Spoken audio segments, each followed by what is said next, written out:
Hello, everybody. My name is Trevor Grimes, and welcome to the third episode of The Content Crowd, where we talk about not just creating content for the sake of creating, but creating content that actually resonates. And you know what? Is actually just enjoyable to create and to see. Today, I am here with my guest, who is also a content dork, and my colleague, Phil Pilalas. How's it going today, Phil? It's going well. It's going well. Phil, let's do a quick intro about your current role and who you are and what you do. Yeah, so I am a fellow content dork, as you put it in the invite, at Scrappy ABM. I help companies say important things to important people and help get their message across in a way that makes sense for them. It's pretty simple and complex at the same time.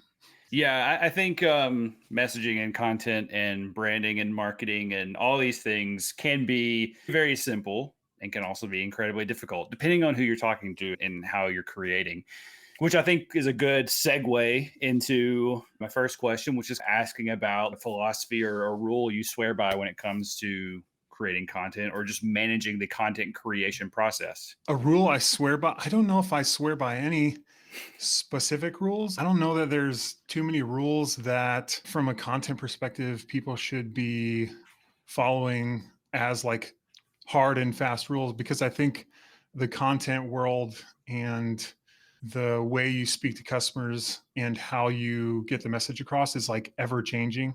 Yeah. So I don't know that I would subscribe to any specific rule per se. I mean, I'm sure there's like all the rules of language and the rules of math, Yeah. stuff like that doesn't break. But ultimately, what does end up breaking down is like how society consumes information, and you have to be able to adjust. I'm with you on that, and that I don't. I will say, if maybe not a rule, but a guideline, I think is to have some sort of a point of view. I think that is like something that is super important that often gets overlooked, and this goes for, in my opinion, goes for businesses. It goes for entrepreneurs who are trying to build thought leadership. It goes for people who are trying just to create content themselves. I think a lot of times people get hung up on the what they want to create and maybe the distribution, and they don't realize that what's really the most important is having that point of view. And that's how I try to go into each one of these episodes. Is I'm not here to ask questions for the sake of asking questions, and I don't want you to answer the questions for the sake of me asking question you answer, me ask a question you answer. I may only ask you one question. Really, I'm just here I want to hear your point of view, and I think that's what's important. And especially when it comes to creating content on LinkedIn, we can get hung up on who cares about what I have to say, or why am I the authority on this? When we post content, being very like me and you, I'm talking about me and you specifically, but for anybody, but when me and you create it, like I feel like it come across as opinionated on the things we're talking about, because we're like, this is how you should do it, and this is why you should do it. And it's not necessarily that it means that this is how everybody should do it. This is the point of truth that I believe in, the IDS. This is my point of view, and I'm giving it to you, and you can try it out and see if it works for you or not. But I think that would be the rule that I would subscribe to if there was a rule, is just have that point of view and stick to it and show people what that is. Yeah. I think point of views are a bit of not a misnomer. I think they're underutilized because people think that a safe message is a good message. Yeah. And I think especially with like marketing, if you're saying things that elicit emotional responses, good ones, it's likely to elicit a negative response in somebody else. Yeah. But I think that's not the point per se, but it does mean that you are sharing a point of view that is specific and that also has like some teeth. Yeah. Because I've seen marketing programs that go through 1,000 iterations, and all of the real special point of view stuff gets like removed. Yeah. Because people want to be safe. They don't want to offend somebody. They don't want somebody to think about it negatively. But if you reverse that and say like, yeah, but the group of people we want to talk to, they're going to get a much more good or pleasant response out of this. And I think that's the piece that a lot of people miss when they're thinking about point of view. Not everybody's going to like it. Yeah. Not everybody's going to agree with it. but you have to have it. Yeah. Otherwise, your message really says nothing. A friend to everybody is a friend to no one. And Yeah. if you're trying to play the middle and be everyone's friend, eventually you're going to be friends to nobody. And that doesn't have to be as serious as like a social issue. But even with this, like having a point of view in like a campaign or even just like your messaging. So I think that's a super good piece of advice. What would you like, how would you guide somebody who's maybe their product isn't super like divisive in that way? Like how do you help somebody who is, I don't know, just creating a simple like maybe they're like a payment processor, for example. How do you create a point of view in that? Because that seems like a pretty cut and dry kind of thing. You We know why payment processors exist and why we should do that. So how do you suggest like giving somebody with a product like that a point of view? That's a interesting question because a lot of times, especially from a B2B perspective, you think like a process is a process, a thing that does a thing is a thing that does a thing. But there's like just the example of a payment processor. There's probably hundreds of them, I imagine. And the big ones, or the ones that end up having more success in the market, are the ones that are solving a specific problem. Yeah. And whoever the founder is, whoever the CEO is solving a specific problem because they have a point of view about that from either experience or some other like reasoning behind like even starting it. And I think it's important to think about it in that way. Like, why did the founder start the company? Why is this payment processor like growing at whatever rate it's growing at? Why is it number 3, number 4, or whatever it is? Why is it a household name? Yeah. It's because they had a founder who was solving a specific problem because they had a point of view about that problem. So like it's really easy, especially in like when you're talking to customers who want to buy a thing and they say, we need all of these features and all of these bells and whistles that all the other payment processors have, or whatever solution it is. And sometimes that point of view, the reason the company started doing what it's doing, gets lost in the we got to make sales or things like that. I'm not saying you can't think about it in that Yeah. way all the time, but like you do have to dig past like all of that and get to why did this company even get started. Yeah, that's a good point. How do you give yourself a point of view? Like just think about why you started doing the thing that you did. Why did you create this product? And even if it was just like a I want to make money, so I knew that this was a problem. There's still a problem there. You saw Yeah. there's value in creating this product for some reason, whether you wanted to do more or you wanted to do less or you wanted to go after a certain segment. Like that's your kind of your point of view. That's where you can have a specific point of view that hits the right audience. It's also interesting because like I don't know a whole lot about where like you come from in terms of how you got into content and how you got into things. I know you've worked in different areas, like I think we all have, and landed here. So I love to know, like using that same anecdote you just gave us, what was the problem you were trying to solve? What was the point of view that led you into becoming a content writer or creating content versus doing sales or doing something else? I suck at sales. That's why. I'm just kidding. That's my point of view. I'm terrible at talking to human beings. Uh, no, I think a lot of marketers start in sales. To me, that's a super interesting route because a lot of people get to talk to customers face to face. When you start like outright in marketing, you have to force those conversations. So that's super interesting, but that's not the answer to the question. I think so. When we're talking about marketing communications, I originally went to school for broadcast comm. I wanted to be like the guy who made TV, the guy who made movies. You always have like Yeah, same. grandiose plans of becoming a show writer or something like that. But then like reality hit and it says like, okay, you can't really like go from nothing to something very quickly. And it was my desire to have a family and you got to figure out how to pay Yeah. the bills. Not that marketing is like the end all be all of paying the bills, but it definitely got me there quicker than trying to work my way up in TV or radio. I'm not Yeah. super into the front of camera stuff, but behind the scenes things, I love creating I love creating, I love creating media. I love creating food. I love creating like art.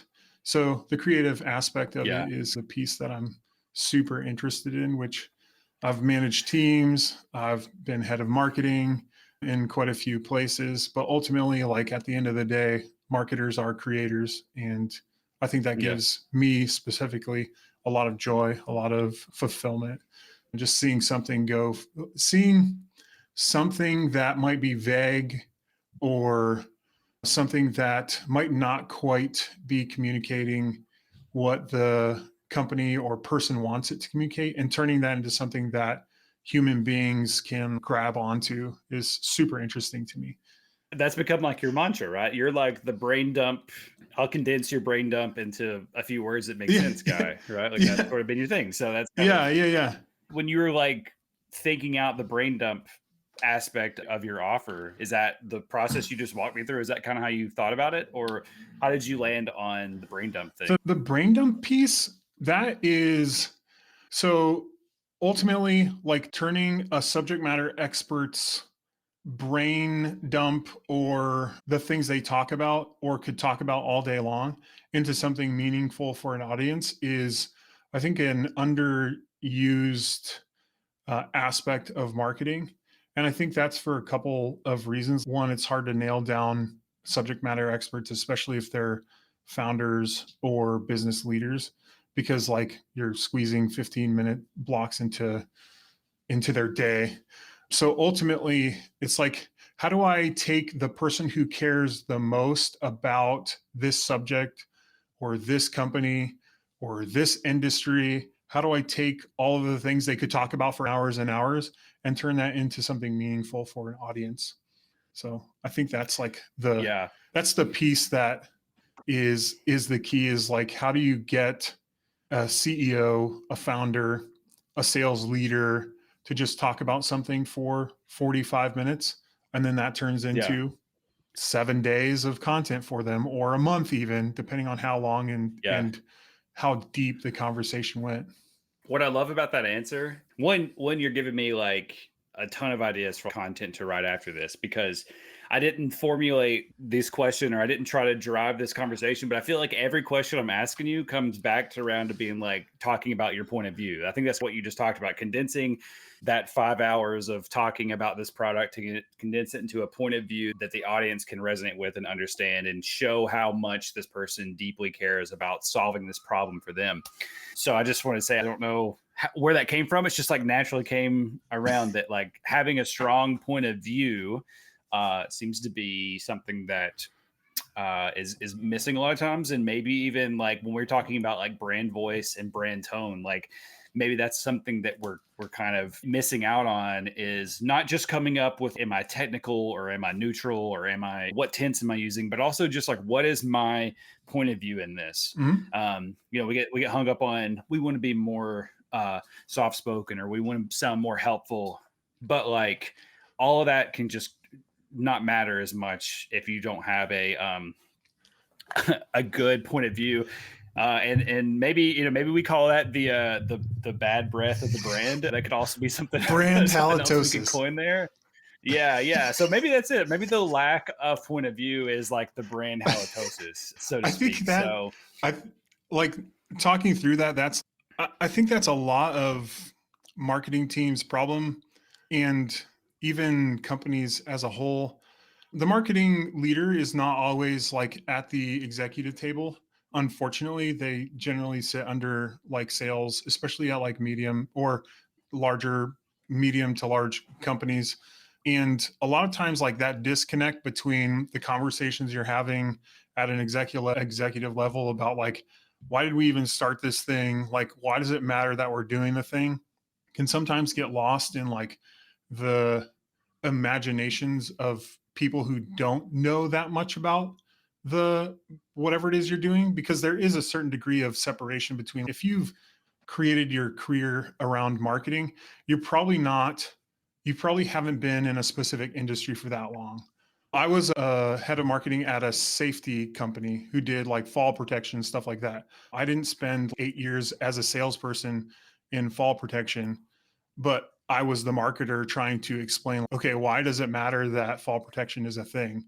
So like there's a certain amount of separation there from the reality of life as somebody who's putting together fall protection solutions and the guy who has to tell everybody why they need fall protection solutions. Yeah. So like, I think it's important to think about that. And one of the things that I've found is if you can get subject matter experts, going back around to the subject matter expert piece of it, if you can, as a marketer, find time to sit down with your CEO for 30 minutes a week, what is that going to do to the experience you get and the opportunity that you get to hear directly from the horse's mouth? Like, why does it matter what we're doing? Yeah. Why does it matter that people go home safe to their kids? Or why does it matter that businesses have an easier way to process, or more financially beneficial way of processing payments?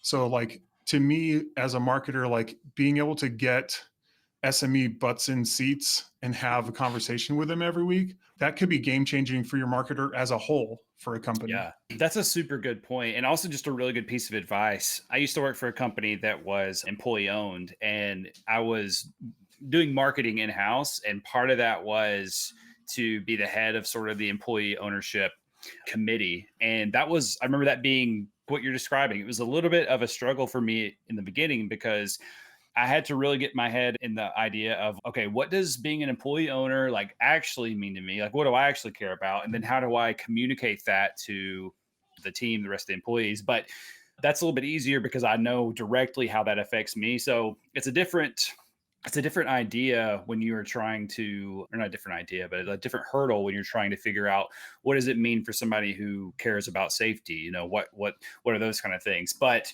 yeah, that talking to the CEO, talking to, if you can talk to somebody who's over product, talking, I mean, even just talking, if you have a sales team, if you can just talk to a salesperson once a week or talk to multiple ones a week and just find out like what kind of questions are people asking? What's the first hurdle when you start trying to sell to them or work that product? And they're like, well, hold on, like, well, I don't know if I, figuring out those kind of things are incredibly beneficial for somebody who is in the seat of, I've got to communicate this product that I know nothing about. I would never even use it. I've never worked in, you said never worked in safety. I didn't work in safety selling safety sensors or whatever for 8 years. And now I can take that. You've got to like very quickly grab everybody's knowledge. And I don't think the inability to do that necessarily makes you like a bad content writer or anything like that, but definitely doing that and then having the ability to quickly put yourself into the shoes of somebody you'll never meet and probably never meet. If you can acquire that skill or get really good at seeing things that way,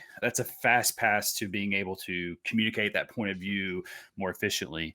Sometimes it's not even meeting with somebody that you might actually work with or use it. Sometimes it's like listening to YouTube videos. That has helped me so many projects is just listening, like finding podcasts that are about that subject. And again, like it might be hard to find a podcast about safety sensors or whatever that may be, but there's something out there. There's a safety video out there somewhere. There is a brochure somewhere. And sometimes you have to do a little bit of digging and get yourself into that. But yeah, there's some guy who has 150 followers on YouTube who's super nerding out on this thing that just puts out videos and that nobody watches, but is full of information. So there's a ton of avenues. This may be a hard question to answer, but let's say like you've got somebody they're working on this right now. They're trying to put together like a brand voice or a brand guide or some sort of communication messaging framework they just started a new job and they're in the middle of that. How do you either fine tune to make sure that point of view and that voice stays in the guide when you're done with it, that rounds of feedback don't mess it up? Or what steps do you take to checklist to make sure that the point of view is staying and the message is going to resonate correctly? I think just like any marketing that you do, you always want to have like attribution or some sort of like metric to go back to say, hey, this is working or this is not working. I think it's very similar way you should be designing your brand voice and guides, not like and that's a huge thing we could probably talk for hours about, is like, why do things end up in brand guides and voice and tone guides? It's probably because somebody feels like they need to have this type of voice or this type of tone. So that's a whole nother live podcast or live session in itself, is like, why do things end up in a brand and voice and tone guide? But I think going back to that conversation piece of it, it's like, what are customers saying about why they care about your product specifically? Why do your best customers stay your best customers? And why do they continue paying for your service? Or why do they continue to buy more? What parts of it do they not like? Because that sometimes is just as important as like the things they do. What don't they like? How do they talk about your product specifically? How do they think about it? What words do they use to describe it?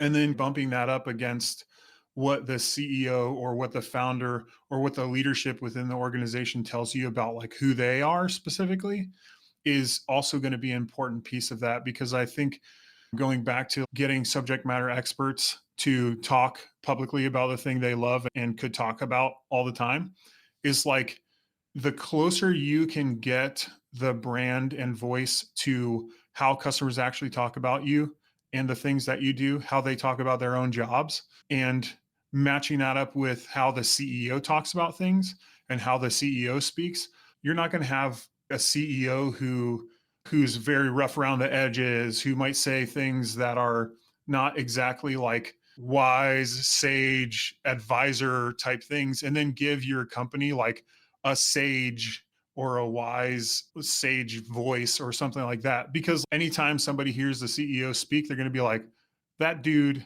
is very rough around the edge. It doesn't match up with the brand that they're talking about. So I think it's super important to have all of those aspects of it.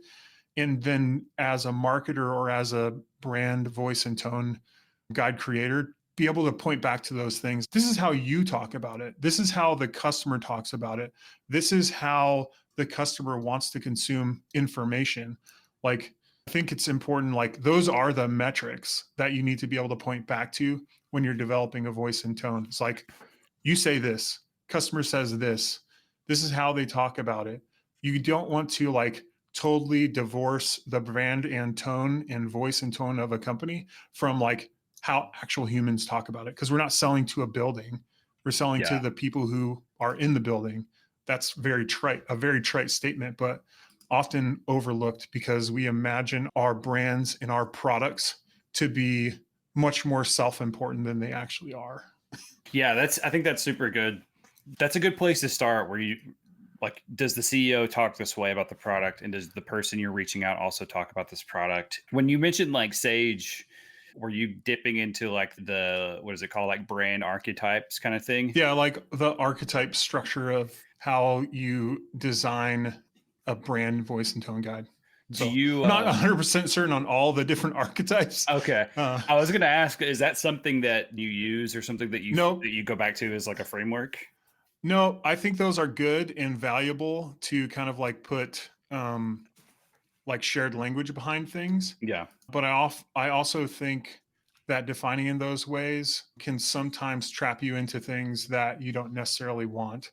And Yeah. like a good brand voice tone guide writer is going to dig those things out of the company rather than just saying, hey, what do you want to sound like? Yeah. Let's dig into those things, and not just because sometimes CEOs feel differently about in their brain about products and services and companies than they actually really feel about who they want to be. Yeah. Yeah, I think that's a good point. Like it's good to those kind of things are good to maybe share the shared like idea across the things. But yeah, I've never gotten super deep into the brand archetype kind of stuff. And really I've always kept it like when you're first starting out, I feel like a good brand guide can be one page. You can hit everything for the most part that you Yeah, yeah, need to hit on one page. Like I think sometimes this is going back to why are we adding this in there? Make it go on for 20 pages if you wanted to break down every little thing. And that's different depending on how complex your product is and who your ideal customer is. But just to get that, like you said, if you've got the rough and tumble CEO who's selling an indestructible flashlight, you don't want to have this wide sage, legs crossed like frog sitting on a lily pad kind of thing. You want to have this is a hard, you know, flashlight to break. Like, those are the kind of yeah. things you have to think about. And I think that's a good point. I think also going into that, one of That's a my that's a that's a like a consumer product. A lot of times, I think B2B companies like bypass that idea. Like consumer products are pretty easy. Who's using it? What do they use it for? How Mm, tough does it need to be? yeah. B2B is sometimes a little different because it can be just like a vague belief about who's actually buying your thing Yeah. and the problems that it solves. It's subjective more than it is objective. Like if I'm a Yeah. giant tire with a bunch of knobs, like no, I'm not going to be put onto a Mercedes, you know, Yeah. a Yeah. Yeah. Mercedes and driven down the street. Like, so I don't have to worry about, what that looks like. Yeah. Yeah, I think that's how we end up with a lot of like all-in-one platforms that are like they do one thing really well, and all the other stuff is kind of they do okay at, Yeah. and it's because you've been trying to you lost that point of view at some point and tried to capture everybody, Yep. which is I always totally derailed what you were saying. no, it's okay. Sorry It's about okay. that. No, you're good. I was gonna say my little bit of advice for that. I think you had a much more structured answer. My little bit of advice is less structured and more of just be like the devil's advocate about every single piece, like every single point. If you're going through a brand guide or if you've written something, it's like why ask why about every single thing. Like we help these types of customers reach success. Okay, what does success mean? It means this. Okay, but what does it mean in this instant? Okay, and who is it actually for? And they use it because of this. Well, why would they use it? That like that's sort of like where I get super annoying, and I feel like on call sometimes people are like, "Why are you asking this many questions?" But it really helps dig out the deeper sort of I don't know, emotionally charged or emotionally driven parts of that will really help you stand out. Again, that we're talking about point of view. If we're talking about just a payment processor, for example, why would they choose you over the next competitor? So that's my bit of advice for anybody working on creating one is really ask a lot of questions and really try to understand why each thing does what it does. The why. And What's the Simon? The why. What's the why? yeah, Why? Start with why? Yeah. yeah, we kind of went down a rabbit hole of like brand guides and things like that. But when it It's the comes to seed like, of content. yeah, yeah, and when it comes to creating content, what is something that we're talking about strong opinion? So I want you to have a strong opinion on this. But what's like the one hill you'll die on when it comes to content creation or content in general? Oh man, the hill I'll die on is like never trap yourself into a channel because you feel like that's where you should be or you shouldn't be. Especially as a business leader, I've heard business leaders say like, no, I don't want to be on TikTok, stuff like that. And maybe you have like some moral reason you don't want to do that. Okay, that's fine and dandy. But ultimately, like, be where people consume content and figure out how to make that work for your Yeah, company, especially if you can reach your audience. Don't write off a platform because and again, like, I've seen it, like, it's not our brand voice. Like, our brand voice, it goes back to that, like, our voice and our tone won't allow us to be on this platform. Yes, it will, yeah, but you just have to be willing to step outside of it a bit and be a little bit more flexible in like how you think about your brand voice. And again, like, it's also scary because those different avenues and channels, like, they demand different like requirements for content. You're going to yeah, have to go out and either find somebody to create video. You're going to have to be willing to do it in-house and like potentially not have the super polished piece. And that's fine. Like, you also have to be willing to say, yeah, this is good. This is good enough. yeah, That sounds hard to say when you're yeah. like a perfectionist or you want things to be just right going out, but sometimes you just got to do the thing and learn as you go. That's a big wavy hill to die on, but Yeah, like, no, I like the idea. Like, don't limit yourself to one platform. Like, I definitely think like you should become somewhat good or somewhat stable on one platform and don't try to do everything at once. But yeah, I agree. Like, there's a lane for everybody. Even on TikTok to go talk about. There are people that are doing sales. There are people that are teaching you how to sell. I learned a lot about life insurance from people on TikTok who like those are things there. Like, it's not just I still hear it. It's like, I don't want to go on TikTok and do dances. And it's like, nobody dances on TikTok. Nobody does that anymore. Yes, there's probably a small lane of, I don't even know if the D'Amelio sisters are still popular. I don't even know who that is. There's that lane of people who are dancing. But if I go on my TikTok and look at my saves, they're like, I've got it in folders of recipes. I've got it in tutorials on how to do like web stuff. I mean, I learned so much about video editing from somebody on like TikTok. Like, there's just different ways. And like you said, you have to learn how to put it on every platform. You can't make a video and make it vertical and throw it on LinkedIn and throw it on Reels and throw it on Shorts and throw it on TikToks. You can do that, but it's going to be hard to get traction on there. The ones on TikTok would be better to have a talking head go over it versus this higher production thing or like a skip. We've seen there's a lot of crossover there, and that's what I'm doing with this. Like, I'm streaming to multiple platforms right now. I'm going to see what works the best and what doesn't. I'm going to do some similar things, and this gives me an avenue to post like a recap of us talking, but also the avenue to just do a talking head talking back to this and see how it works in different platforms. Why would I die on a hill alone if my customers are on another hill? Like like the hill you choose to die on might be the empty hill. And all you had to do is go, oh, there's a hill that my customers are actually using. Like, why don't I just go over there to that hill instead of dying on this one? And to your point, like, just put it out there, be fast and get it up and see, and take out your phone or record a quick video and post it to TikTok and see what happens. Just talk about whatever you do and just see like the traction it picks up. Like, it's probably a little bit crazy to honestly, like, what would actually happen. Like, you'd be surprised at how small of a community you need for it really to be worth it. I agree with you on that. And I think like my new hill is probably like show up consistently, but do it in a way that is like the easiest way to do it. I used to say, don't do too much at once because you won't do anything. And now I am into the thought of I'm still on that, but do it as easy as possible. This show, for example, I'm going live, I'm going to hang up and that'll be it. I'm not like, I'll send you a Slack, but I'm not doing like a whole bunch of follow up, and I'll not probably post a few, but I'm showing up every week at this time to talk to somebody. I'm going to wear the same shirt. I'm going to wear my bootleg Content Crowd merch that I made, some hat, when are you going to have a merch store, man? I'll buy that mess. Yeah.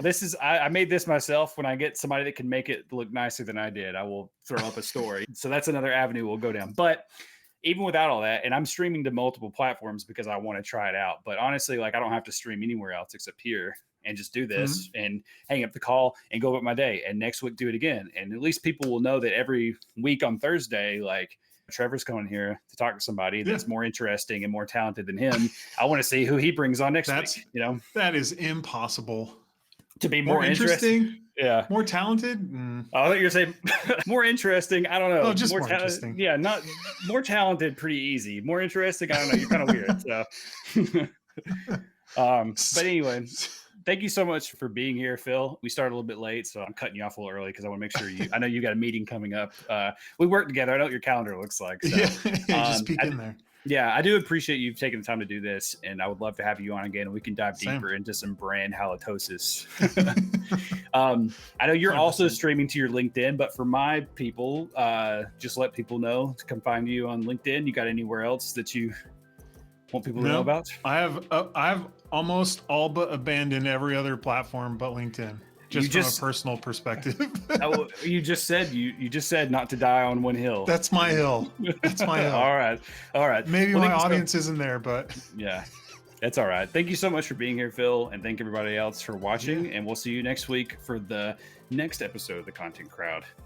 Have a good one. I've had a blast. Thank you. Me too.